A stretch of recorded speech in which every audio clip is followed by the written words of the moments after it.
What need hath man? Of Eden past, or paradise to come? When heaven is round us and within ourselves. Lowliness is the base of every virtue. Who goes the lowest, builds, doubt not, the safest. Bailey. Truth is within ourselves, it takes no rise. From outward things, whate'er you may believe. Browning.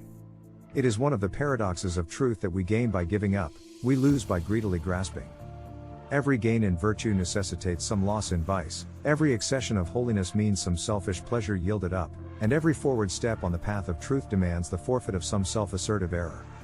He who would be clothed in new garments must first cast away the old, and he who would find the true must sacrifice the false.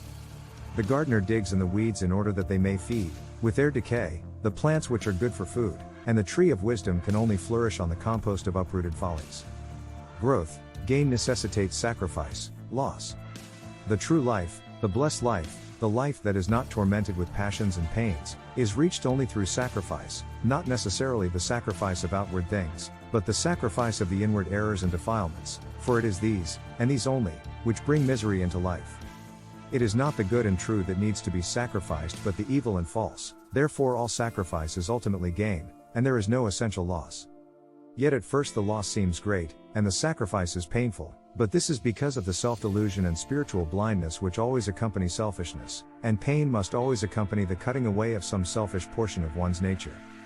When the drunkard resolves to sacrifice his lust for strong drink, he passes through a period of great suffering, and he feels that he is forfeiting a great pleasure, but when his victory is complete, when the lust is dead, and his mind is calm and sober, then he knows that he has gained incalculably by the giving up of his selfish animal pleasure. What he has lost was evil and false and not worth keeping, nay, its keeping entailed continual misery, but what he has gained in character, in self-control, in soberness had greater peace of mind, is good and true, and it was necessary that he should acquire it. So it is with all true sacrifice, it is at first, and until it is completed, painful, and this is why men shrink from it. They cannot see any purpose in abstaining from and overcoming selfish gratification, it seems to them like losing so much that is sweet, seems to them like courting misery, and giving up all happiness and pleasure. And this must be so, for if a man could know that by giving up his particular forms of selfishness his gain and happiness would be immeasurably greater, unselfishness, which is now so difficult of attainment, would then be rendered infinitely more difficult of achievement, for his desire for the greater gain, his selfishness, would thereby be greatly intensified.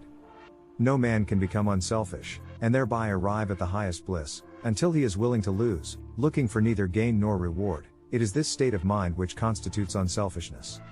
A man must be willing to humbly sacrifice his selfish habits and practices because they are untrue and unworthy, and for the happiness of those about him, without expecting any reward or looking for any good to accrue to himself. Nay, he must be prepared to lose for himself, to forfeit pleasure and happiness, even life itself, if by so doing he can make the world more beautiful and happy.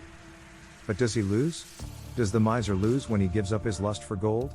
Does the thief lose when he abandons stealing? Does the libertine lose when he sacrifices his unworthy pleasures?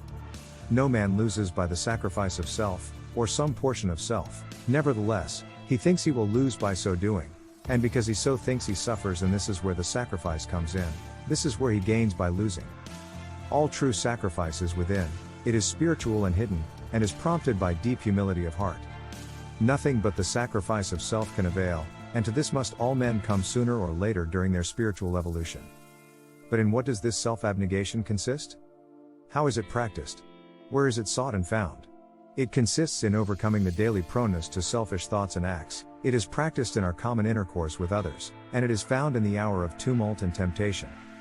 There are hidden sacrifices of the heart which are infinitely blessed both to him that makes them and those for whom they are made, albeit their making costs much effort and some pain.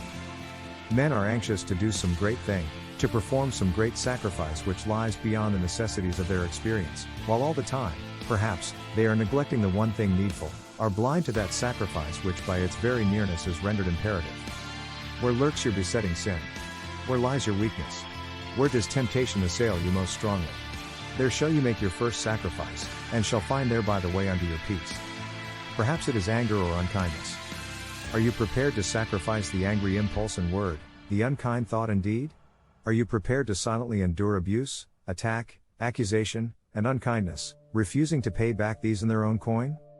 Nay, more, are you prepared to give in return for these dark follies kindness and loving protection? If so, then you are ready to make those hidden sacrifices which lead to beatific bliss. If you are given to anger or unkindness, offer it up. These hard, cruel, and wrong conditions of mind never brought you any good. They can never bring you anything but unrest, misery, and spiritual blindness. Nor can they ever bring to others anything but unhappiness. Perhaps you will say, but he was unkind to me first, he treated me unjustly. Perhaps so, but what a poor excuse is this? What an unmanly and ineffectual refuge. For if his unkindness toward you is so wrong and hurtful, yours to him must be equally so. Because another is unkind to you is no justification of your own unkindness, but is rather a call for the exercise of great kindness on your part. Can the pouring in of more water prevent a flood? Neither can unkindness lessen unkindness. Can fire quench fire?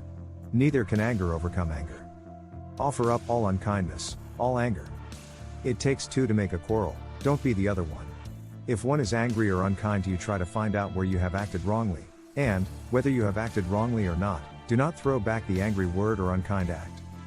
Remain silent, self-contained, and kindly disposed, and learn, by continual effort in right doing, to have compassion upon the wrongdoer.